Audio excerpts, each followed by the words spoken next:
Good morning and afternoon, everyone. It's an absolute honor to welcome you to this year's annual Upcycled Food Association meeting. No matter where you're tuning in from, your presence is a testament to the incredible energy, creativity, and heart of this community. First, I want to take a moment to thank the incredible people who power this organization. To our board of directors, your dedication and strategic leadership have been invaluable. Thank you for lending your wisdom and expertise to help shape the future of this movement. To our CEO, Amanda, your tireless passion and bold vision keeps us moving forward. Thank you for being our collective voice. And to Bo, your work ensures that our mission stays strong, meaningful, and effective. Now, let's talk about where we are. The upcycled food movement is gaining undeniable momentum. Valued at $54 billion in 2022 globally, the upcycled food market is projected to reach $95 billion by 2032. A powerful reminder that consumers, businesses, and communities are demanding better solutions for people and planet. But this is about more than just market growth. It's about rewriting the story of food. It's about turning overlooked resources into nourishment, waste into opportunity, and challenges into bold, creative solutions. Together, we're not just reducing waste, we're building a food system that is smarter, healthier, more equitable, and more resilient. We're also seeing a wave of innovation at every stage of the supply chain, from upcycled ingredients into packaged goods to new partnerships between farmers, manufacturers, and retailers. Of course, we know this progress is happening in a world that's increasingly unpredictable. The political and regulatory climate continues to shift, and with it, the challenges and opportunities we face as a community. But our mission remains constant: to champion solutions that protect the health of people and planet, increase production efficiency, and build resilience in our food system. That's why gatherings like this are so important. They remind us that while circumstances may change, our collective commitment to sustainability, innovation, and impact must stay steady. Thank you for your dedication, your ideas, and your belief in this work. Together, we're transforming the future of food, and we're just getting started. Here's to an inspiring, energizing, and impactful meeting, and to the future we're creating together. Amanda? Thank you so much, Janya. It's such a pleasure to be gathering today as a community. We've got an exciting agenda for our next hour, and we're going to dive right in. So I'd welcome you as we're listening today. Bo will be dropping some highlights and links in the chat, so stay tuned to your chat. And then we'll be compiling Q&A as a follow-up to this call, so welcome you to use the Q&A function as you think of things or reach out to us directly by email. So let's go ahead and dive on in. So we are here. 2024 to 2025 has been a remarkable year for the UFA. It's been my first year with you as a community, and this reflection of pulling this meeting together has just been such a joy to think back on all the journey that it's been, both for our members, for our community, and our organization. You are making headlines. We are so thrilled and happy to see across the wide world of global upcycled food where you are showing up and the innovation that you are furthering in the world.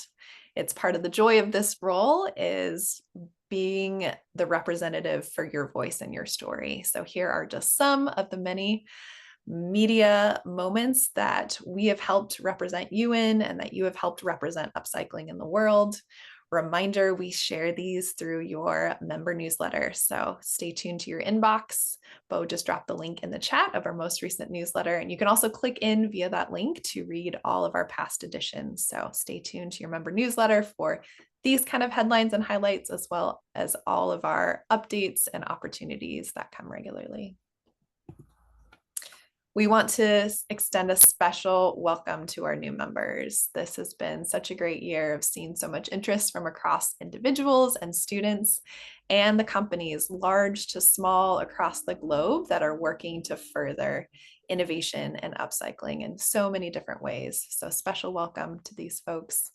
Reminder, you can visit your member compass to visit the member directory to learn more about each of these individuals and companies, and also use the messaging function to reach out and connect and collaborate. We are here today at a time when it's such an interesting moment for the global food system, and upcycling is playing such a significant role in where we are today. So whether it's across different corners of the globe, whether it's companies working to pioneer ingredients, companies working to develop or improve products, it's so exciting to see where the innovation is now and where the innovation is headed. And we really celebrate how you bring that to life across the work that you're doing.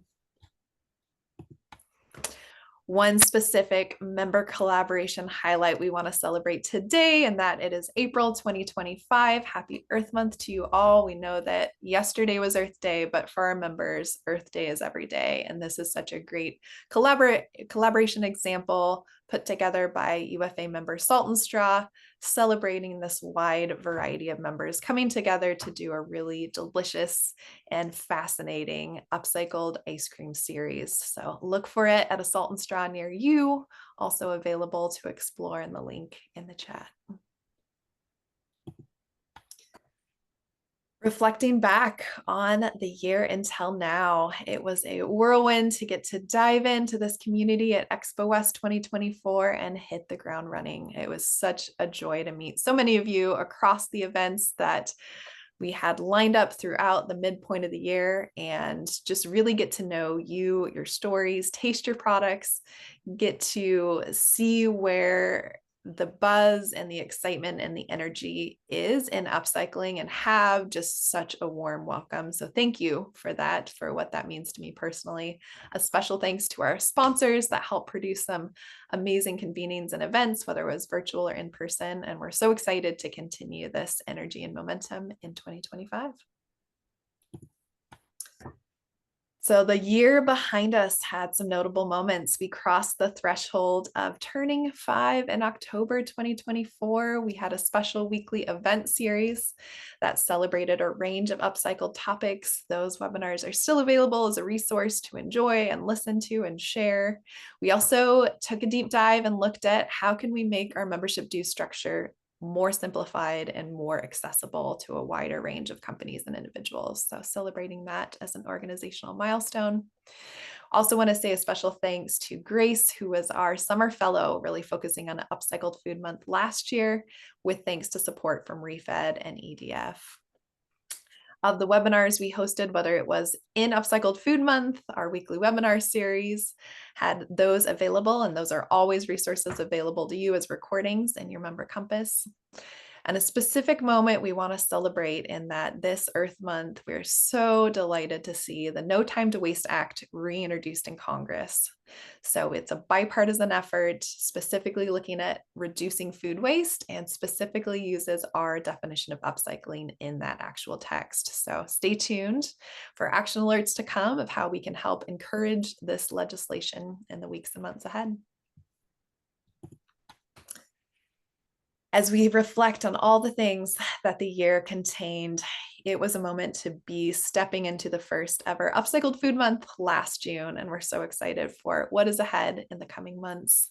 Also seeing the expansive interest of our audience that is following and staying tuned to what you are doing and your stories, whether it be reaching your stories through our public newsletter or across our social media channels, and watching those continue to grow. It was also such an exciting moment to be recognized within Global Changemakers, as we were nominated for the Food Planet Prize Global Long List. So really thrilled to be alongside some amazing peers, and that competition process is playing out over the midpoint of this year. So really thrilled to watch that in the days to come. And then where we were able to represent your stories and the impact of upcycling, whether it be at Summer Fancy Food, Waste Expo alongside a great array of members, New Products Conference, and a panel on Capitol Hill with Food Tank.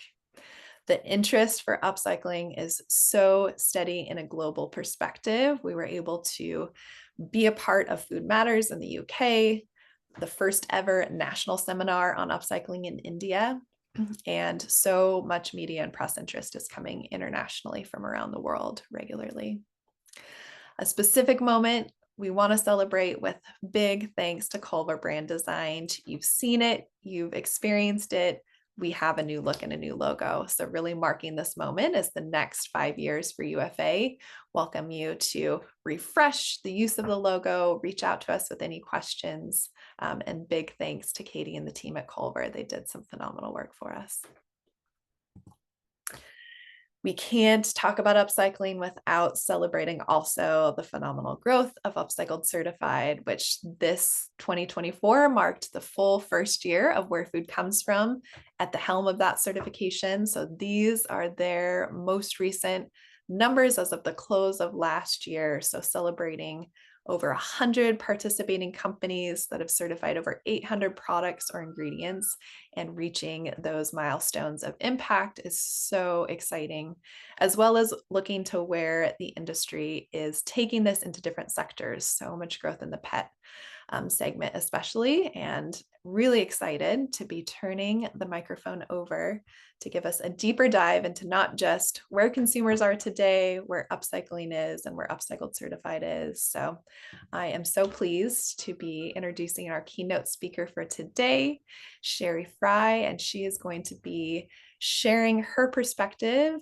on the wide world of consumer, her specialty of wellness, and upcycling from her perspective. So Sherry, thanks so much for joining us. Thank you so much. It's really good to be here. I have to fully admit that I was able to enjoy some of the upcycled salt and straw products recently, and they were really fantastic. So I am a huge fan of upcycling, and I'm a huge fan of salt and straw. Let's see, do you see my screen, Amanda? I just want to confirm that. Screen, but not slideshow. If you want to click in the slideshow, I think. Perfect. Okay, let me get that up there for us. So as Amanda said, what I'm going to share with you today is a bit of a perspective of just what's happening overall from a consumer standpoint, what's happening in the store, kind of this dynamic that Upcycled lives in, and then some of the trends specifically around what's happening with Upcycled and what we think are some interesting opportunities at this kind of moment in time that we're in from a consumer standpoint and where we're going that could really be a boon for the upcycled space.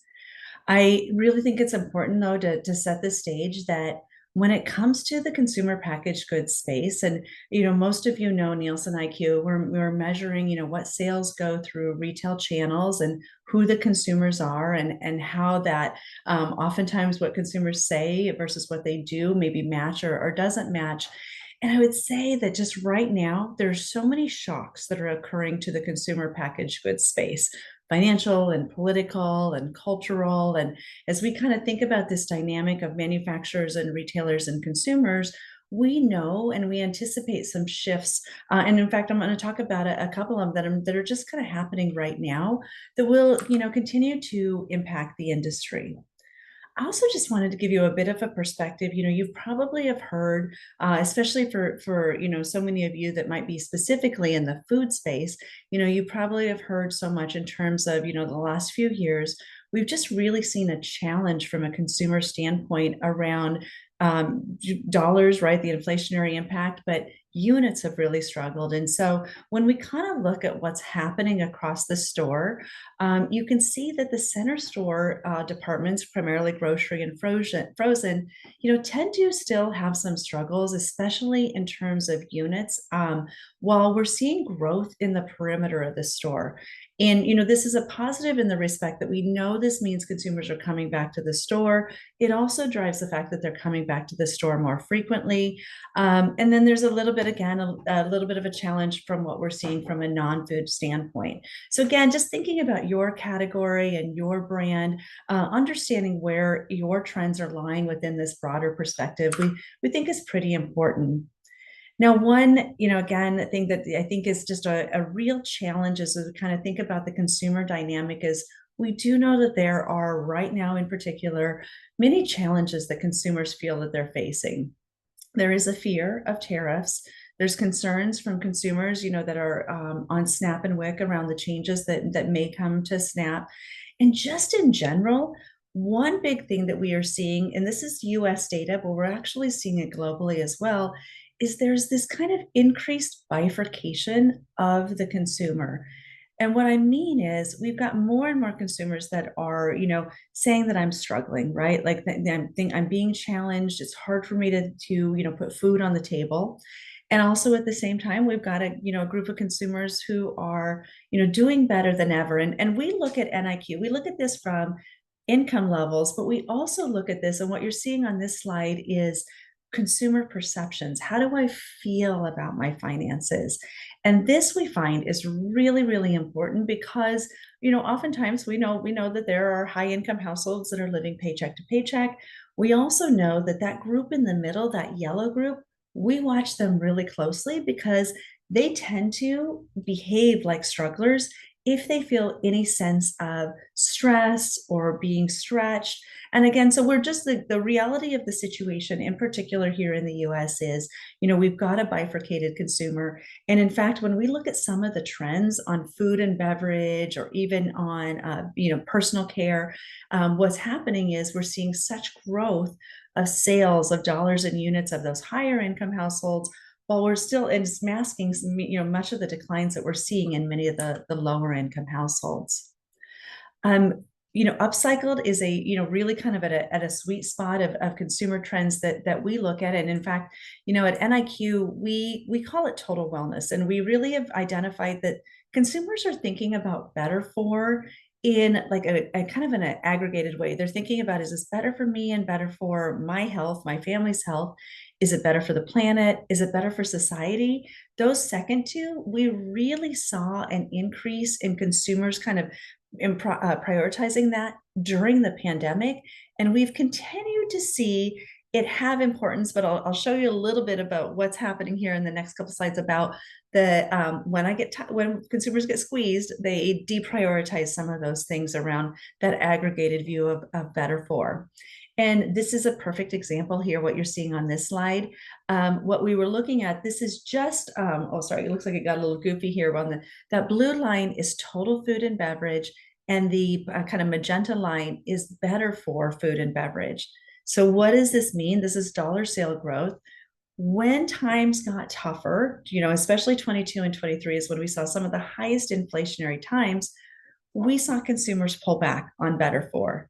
Now, if I layered, and I'm going to talk a little bit about this conversation on ultra processed, we saw growth during that inflationary time of ultra processed foods, while we saw declines of produce. So really, you can see this just in a variety of factors that, when consumers are stretched, they're going to pull back and they're just going to kind of be focused, but focused on kind of priorities and making their dollar stretches as long as possible.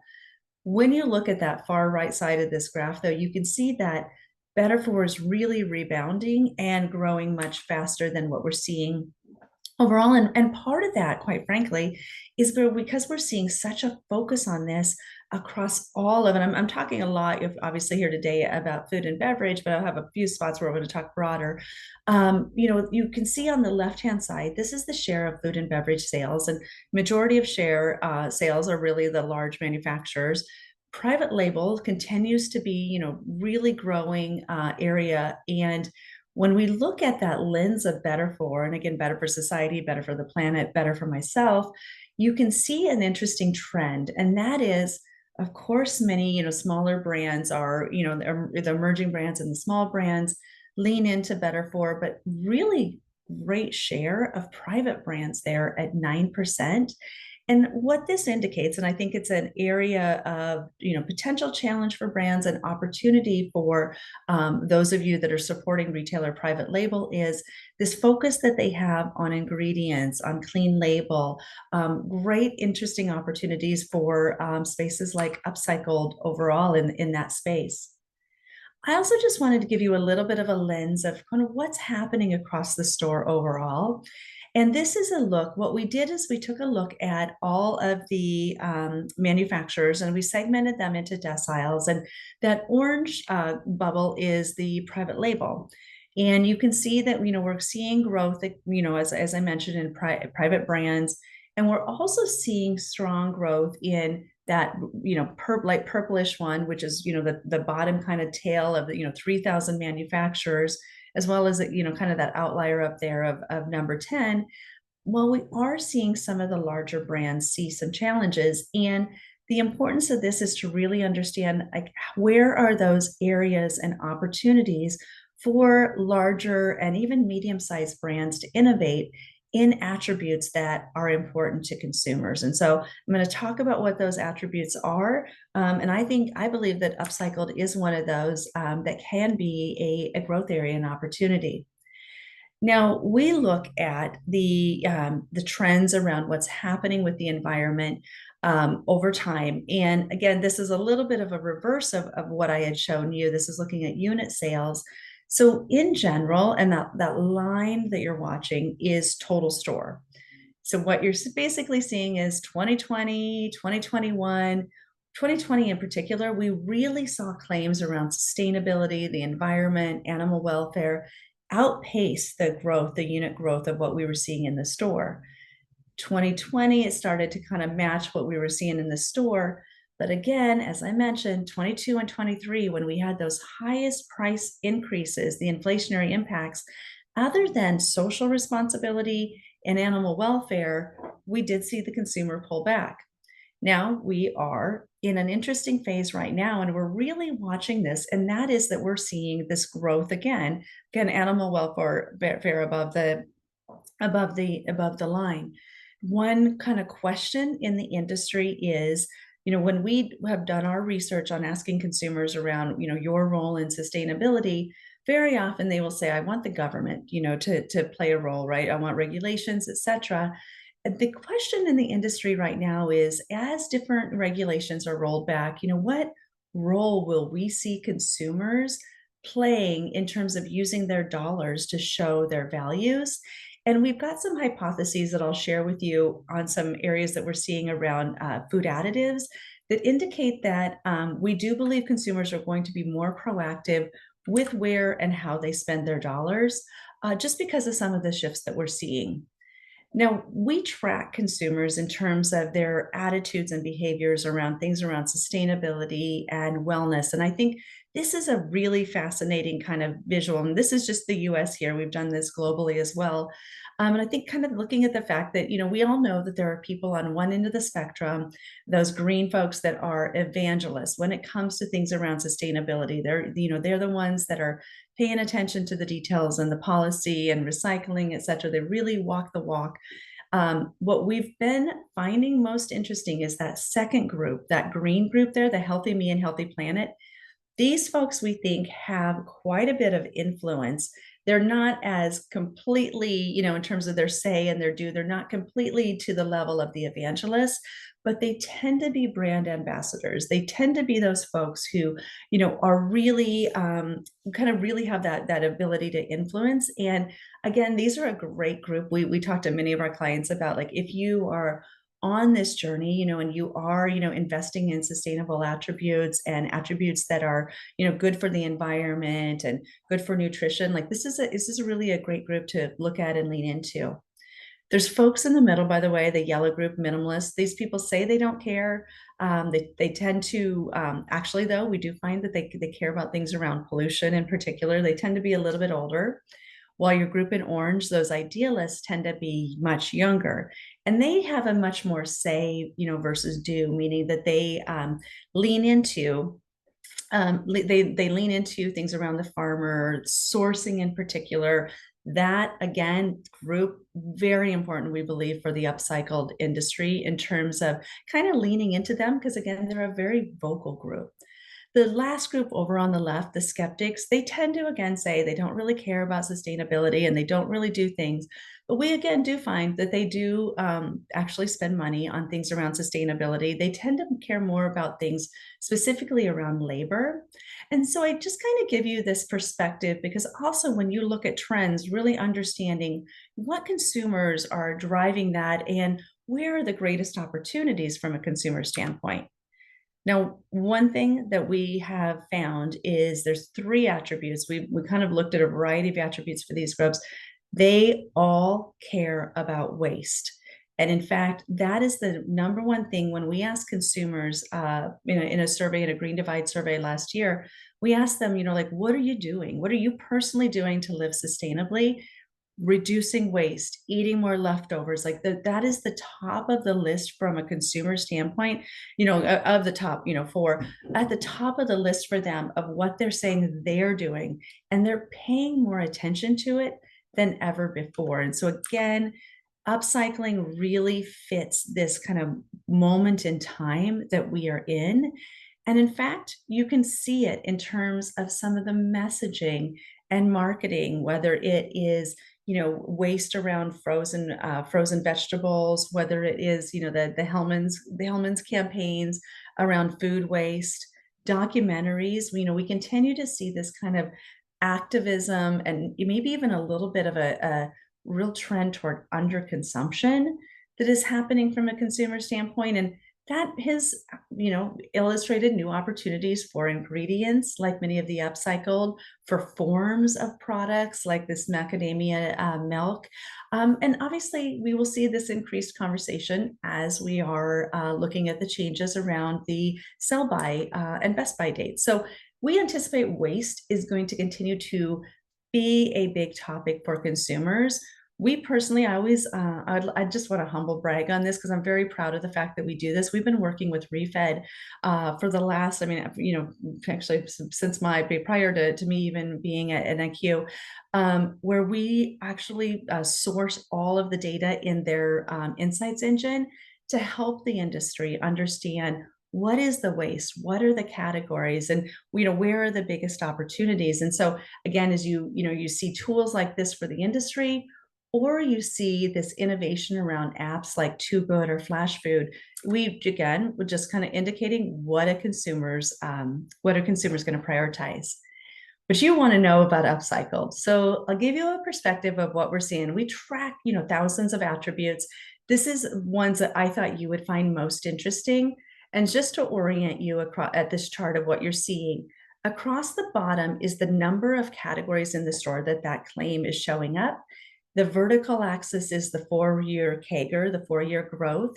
And then the size of the bubble is the size of the sales. And I just love this because it gives you a perspective in comparison to other attributes. So something like organic over there on the far right is pretty well penetrated across the store. The sales are pretty big, whereas upcycled, certified or upcycled, smaller in terms of overall sales, smaller in terms of the number of categories that it is in, but growing and dramatically growing, in terms of trend. Now, a lot of that, of course, is because it's off of smaller bases. But even things like zero waste or compostable, you're seeing more and more, again, of this awareness and claims on package around that. Why do we think upcycled is growing? We know that there is, is huge interest in consumers who are looking at waste. It is a very fast growing claim. You can even see it here in terms of we track the number of items and how many items it has gone from just in, from 21 to 25. And again, this is just US data.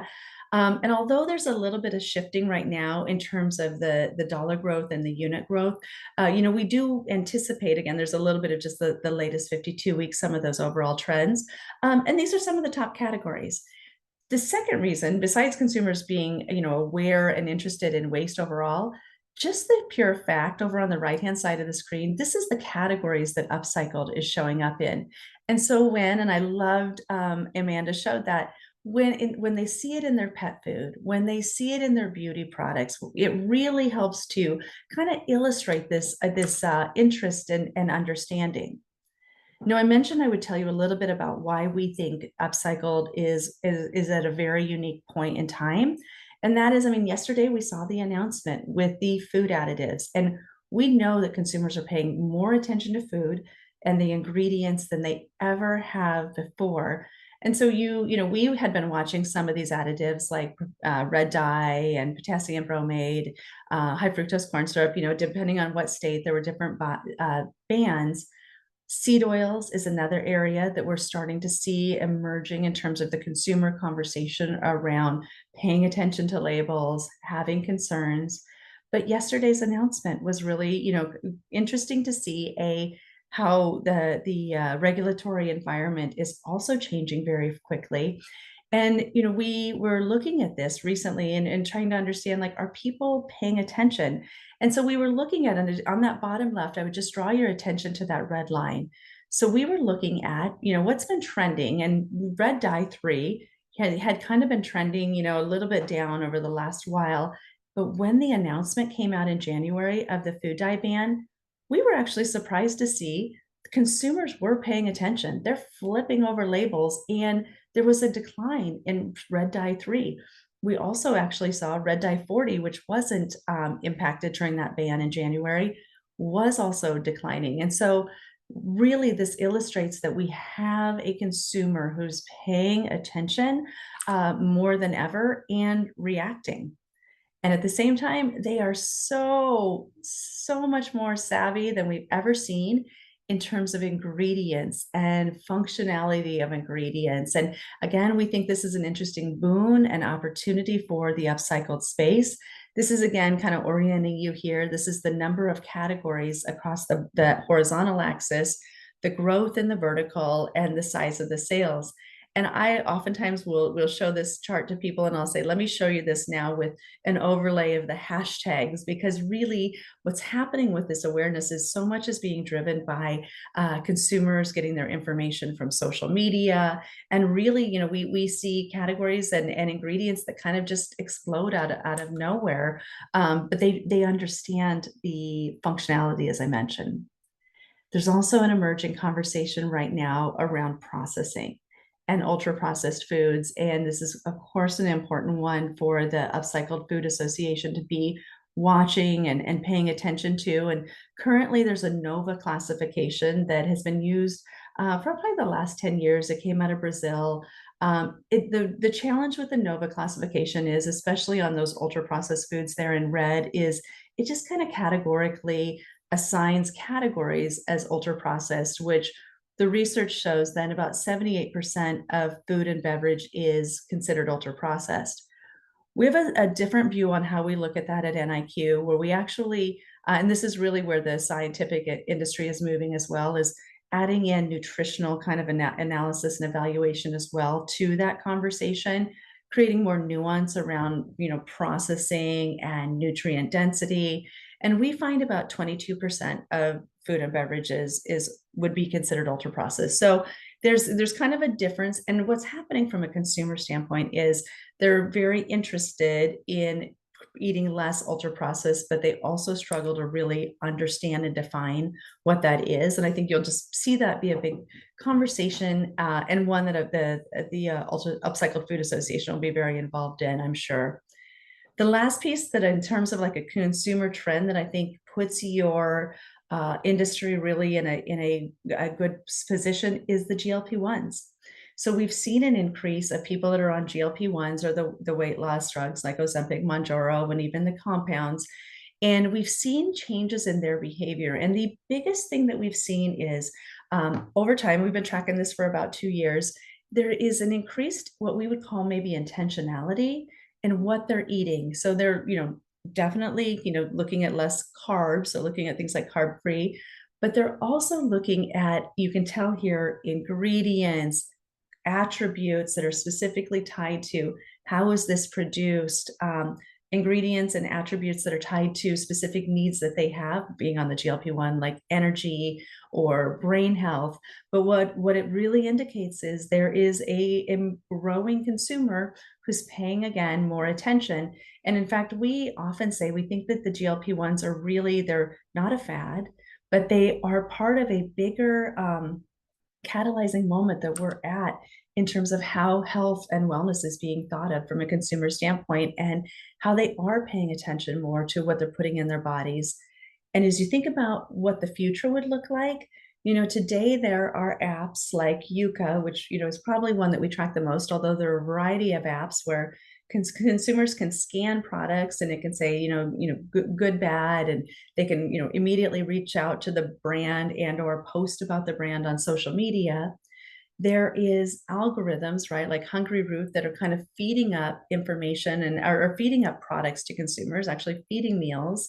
And as we think about the future, kind of a little bit of where does this go in the future, we really will, as consumers, have AI agents that are going to be curating and purchasing for us in terms of products based on ingredients, based on attributes, based on things that are tied to our values and our need states, and even based on information that we would never see. You know, we would the audacious here in terms of the nutrient level analysis that they're able to do, more than you would ever see on a nutrition fact panel.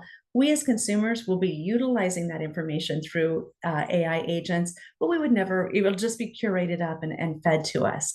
And so again, we think, you know, your industry is at a really sweet spot in this emerging consumer conversation around prioritizing waste, wanting to do their part, so living their own values in what they purchase, and also being more intentional about what they are putting in their bodies and what they're putting on their bodies. And so, Amanda, I'll turn it back over to you. Sherry, thank you so much. Every time I have the pleasure of hearing you speak, I learn so much, whether it's perspective on where we are, perspective on where we're going. I feel like we just took a teleport into the next 5-10 years ahead. So thank you so much for sharing your perspective. And you bet. And Amanda, I saw a question that, you know, someone asked about the deck. Please do share it. And if folks have questions, please don't hesitate to reach out. wonderful. Thank you. Thanks for having me. Accessing the deck and an email to follow, as well as it'll be available in your member resources as well. So thanks so much, Sherry. Well, to wrap us up in our last few moments together, we've talked a little bit about where we've been.